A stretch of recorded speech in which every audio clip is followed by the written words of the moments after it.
Lemon, get Professor Kelp in here immediately.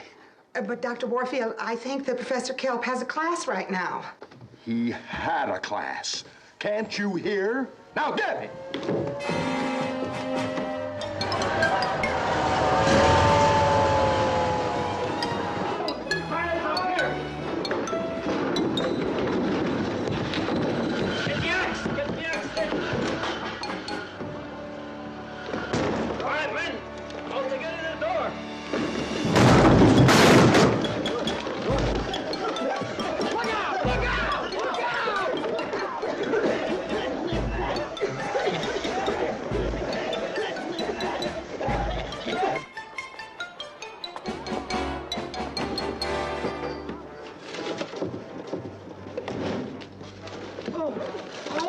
I beg your pardon. This is terrible.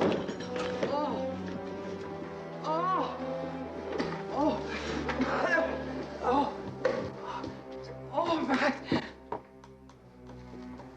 Professor Kelp? Are you all right? And if you are, where are you all right? Oh, my.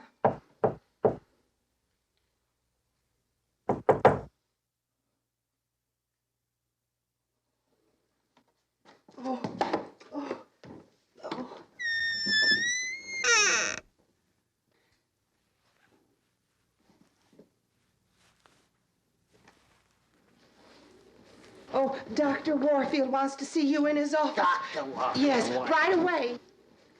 I use too much.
Kelp, how long have you been on the faculty of this university? Oh, I would say, prior to my exposure as a student counselor at USC 3 years. No, I went to post-grad, naturally. That was 2 years prior. No, there was a botany exposure that I had in one particular school. I had decided pre-med, botany, whatever. I would much prefer the sciences, in other words. I think I should really go back to the time that I graduated college. How long?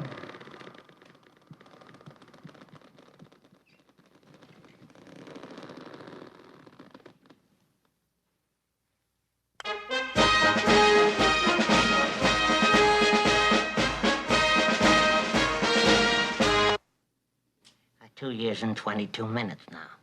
Kelp, as I recall, upon your arrival here, I told you, along with the other new members of the faculty, that I will not stand for any member of my staff utilizing the facilities of this university for his or her own personal experiments. Did I not make myself perfectly clear? Good. I knew my memory served me well. And Kelp, wasn't it approximately 6 weeks later that you conducted a rather interesting little experiment before your class? Let me see. I think it had something to do with an additive to gasoline. for the purpose of increasing the efficiency of the combustion engine, right? Yes, it was something to that effect, Dr. Warfield. Do you happen to recall what that additive was? Yes, as a matter of fact, now that you bring it up, the additive was specifically 3 parts carbon, 5 parts hydrogen, 1 part nitrogen, and 3 parts oxygen. Which, of course, is? And nitroglycerin. The results were? Negative. And? Noisy. Noisy? It was the worst explosion in the history of this or any other university. Kelp, that was 2 years ago, and they're still talking about it on the campus today. Now that you mention that, Dr. Warfield, I saw young Phipps the other day. You recall Arnold Phipps was in my class that day. Oh, yes, really? What did he have to say? Well, he said he's feeling much better and that the bandages should be off in about 2 weeks. Oh, well, come... Exactly! That's exactly what I mean. You are a menace. Professor Kelp, believe me, I know what I'm talking about. Kelp, it's human nature. Kelp, people just don't like teachers blowing up their kids. Kelp, try to understand that I understand that scientists and creators have their little eccentricities.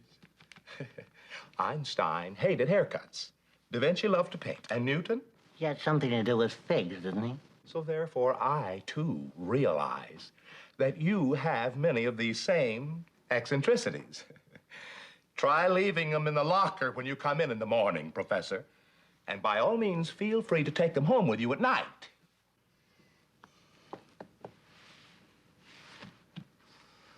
All right, Kelp. Simmer down and relax. I'm sure that we won't have to have another little talk like this again. Am I correct in assuming this? Well, without question, you're absolutely, yes, we'll never have to correct our talk. We won't ever speak. That is, we'll never have to talk again. We just never will discuss talking. We shouldn't really converse about speaking. Professor, our discussion has come to an end. Oh, thank you very much, Dr. Kelp. Yes. Your watch, does it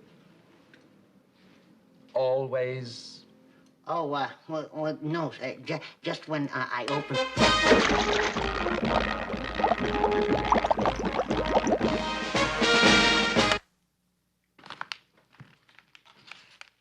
Those are your greens.